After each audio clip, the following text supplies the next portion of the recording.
Em nome do Pai, do Filho e do Espírito Santo. Amém. Meus caríssimos irmãos, em nosso Senhor Jesus Cristo,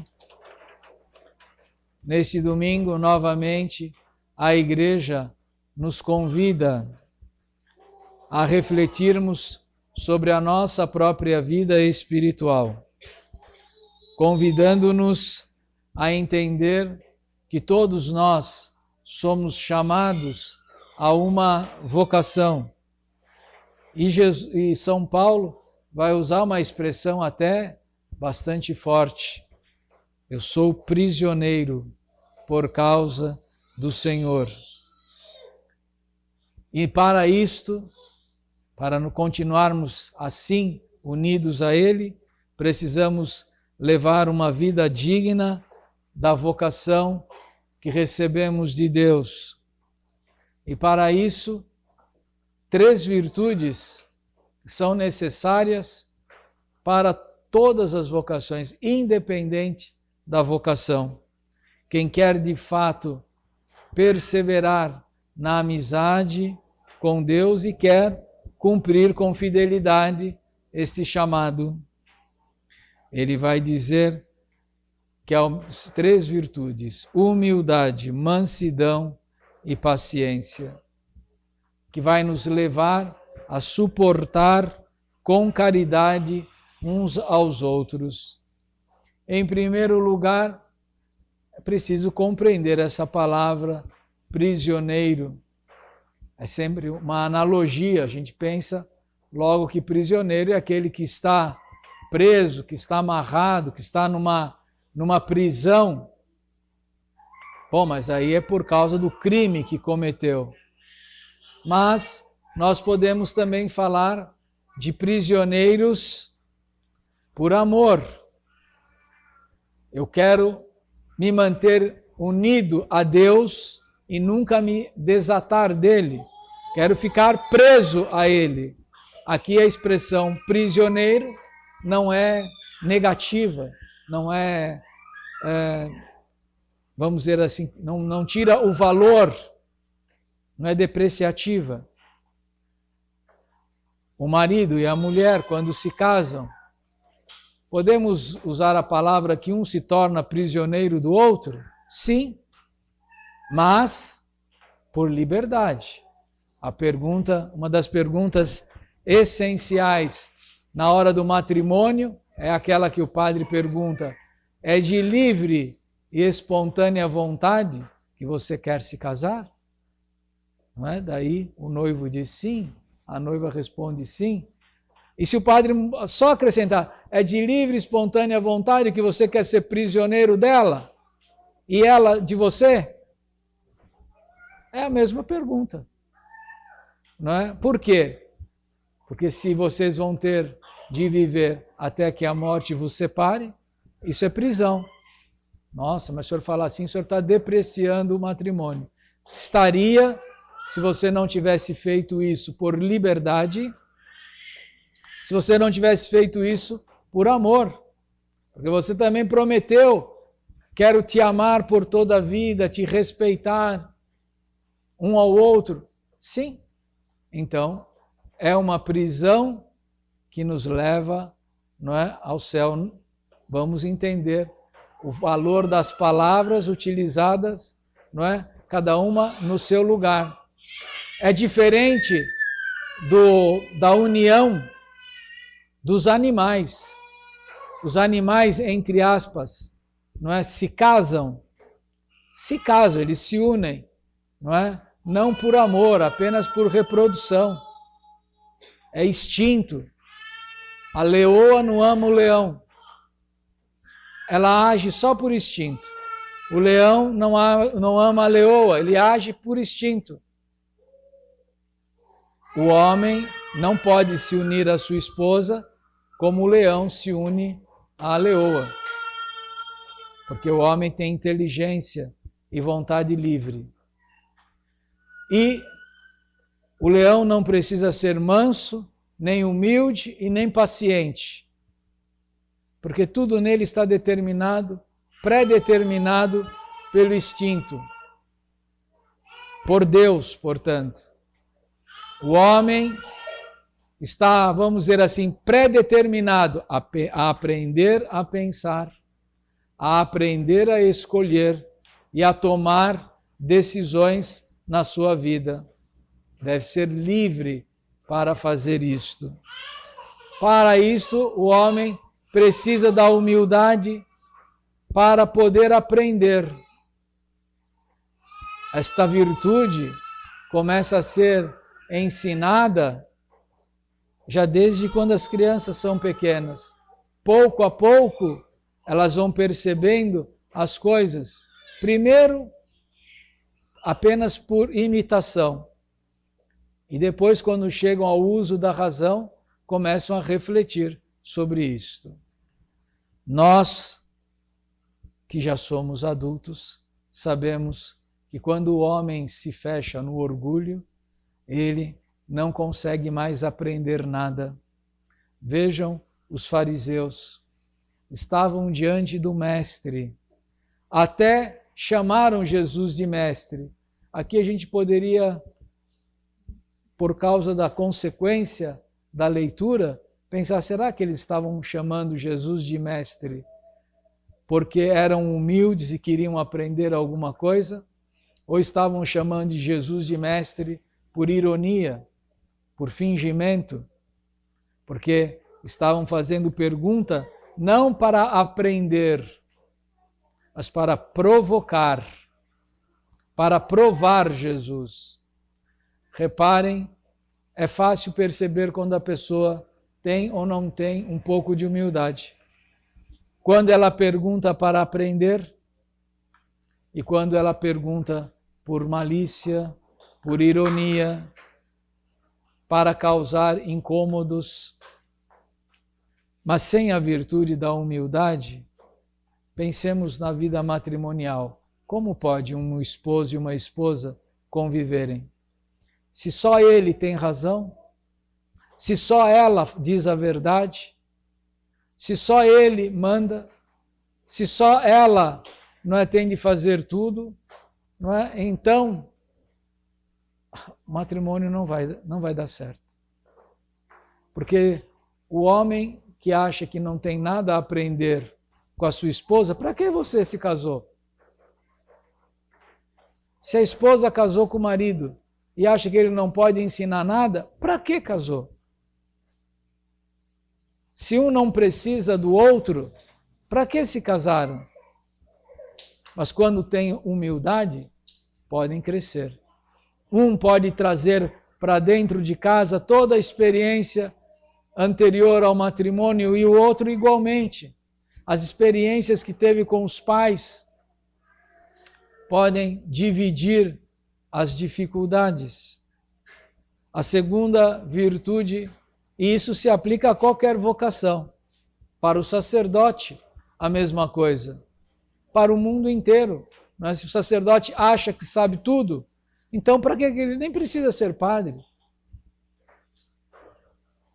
Mas se faltar a ele a virtude da mansidão, como você vai conviver?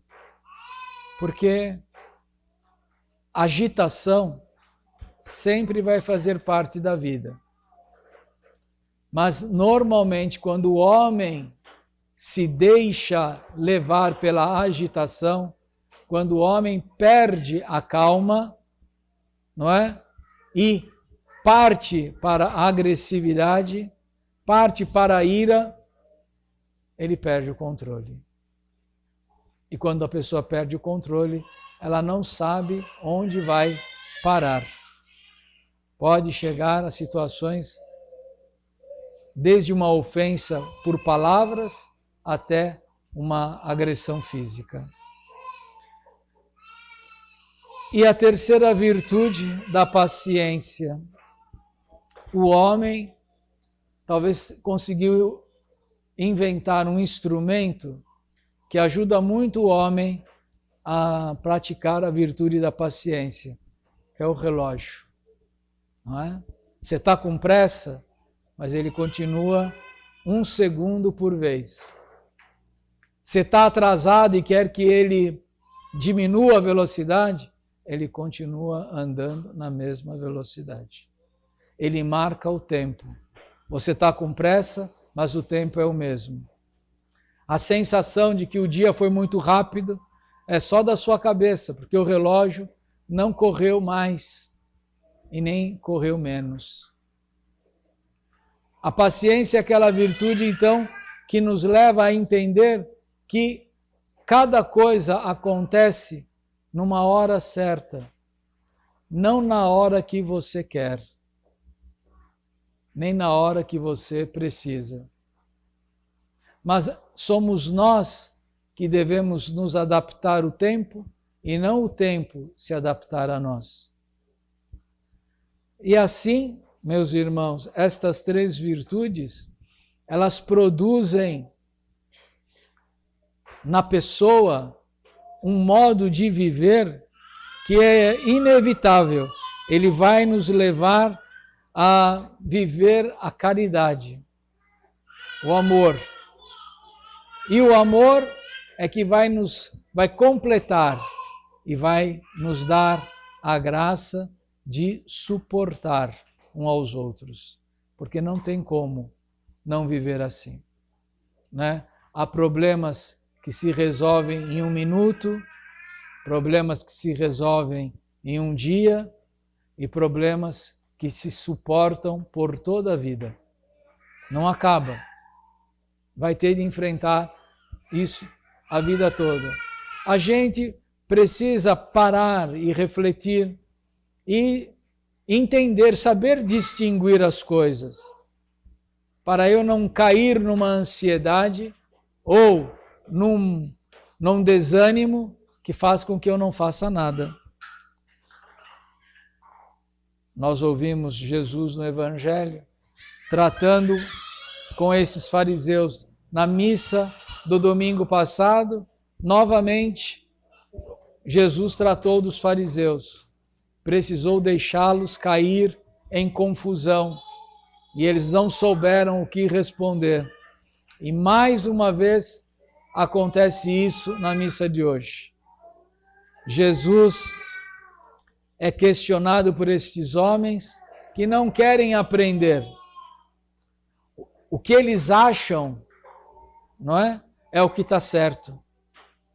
É muito parecido com o erro que nós vivemos nos dias de hoje, não é? Tem um monte de gente querendo o marketing, né? A propaganda, as conversas políticas e agora, infelizmente, até nas conversas religiosas, tem sempre gente querendo inventar novas palavras e novas situações. Então, cada um inventa um monte de coisa. Eu gostaria de propor uma. É a acholatria.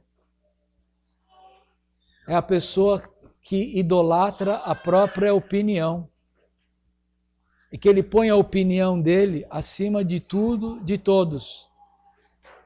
E por mais que você queira conversar, dialogar, ele até se aproxima de você e te chama de mestre. Mestre, o que você acha disto? Mas ele já tem a resposta. O que ele acha não interessa. O que você acha não interessa. O que interessa é o que eu falo. E isto lembra muito os fariseus. Jesus, com toda a simplicidade, não é? Respondeu como dando uma aula de catecismo. Primeiro mandamento: amarás o Senhor teu Deus de todo o coração, de toda a tua alma, com toda a tua vontade. E o segundo é semelhante ao primeiro: amará o teu próximo como a ti mesmo. E eles não responderam nada. Não agradeceram, porque nem isso eles concordariam, porque se ele falou, eu sou contra. Parece que isto acontece até hoje, não é? Se ele falou isso, eu sou contra. Não importa o que ele falou, o que importa é que eu sou contra. E Jesus, então, pergunta a eles uma pergunta, então, de história do Antigo Testamento, de exegese, citando uma passagem bíblica, falando, olha, Davi falou que o Cristo seria o seu Senhor, mas como ele pode ser Senhor de Davi? Como Davi pode chamar ele de Senhor e você dizer que o Cristo é filho de Davi? E eles não souberam responder, ou melhor, não quiseram responder, provavelmente porque não sabiam, porque a pergunta é sutil, e eles não responderam nada. E depois daquele dia, ninguém mais ousou interrogá-lo. Normalmente, as leituras do Evangelho, da missa, nós selecionados para a missa, sempre terminam com uma frase alegre, com uma reação que nos enche de alegria. A missa de hoje, não. Ela termina com uma frase muito triste, com uma frase decepcionante. Que decepção Jesus teve com estes homens. Eles não foram lá para aprender quando estavam diante do Mestre. Não souberam responder, mas não tiveram a humildade para perguntar e dizer que não sabiam. E por fim, fingiram uma mansidão quando lá dentro já estavam com raiva, com ódio, com indignação, se calaram e nunca mais o interrogaram. Mas nós sabemos o que eles fizeram depois, não é? Depois eles começaram a se reunir, a criar intrigas, planos para matar Jesus. E de fato conseguiram. Conseguiram prender, acusar, flagelar, crucificar e levar à morte nosso Senhor.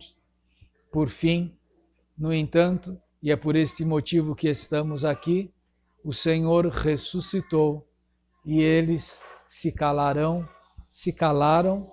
por toda a eternidade, porque não tem mais o que responder.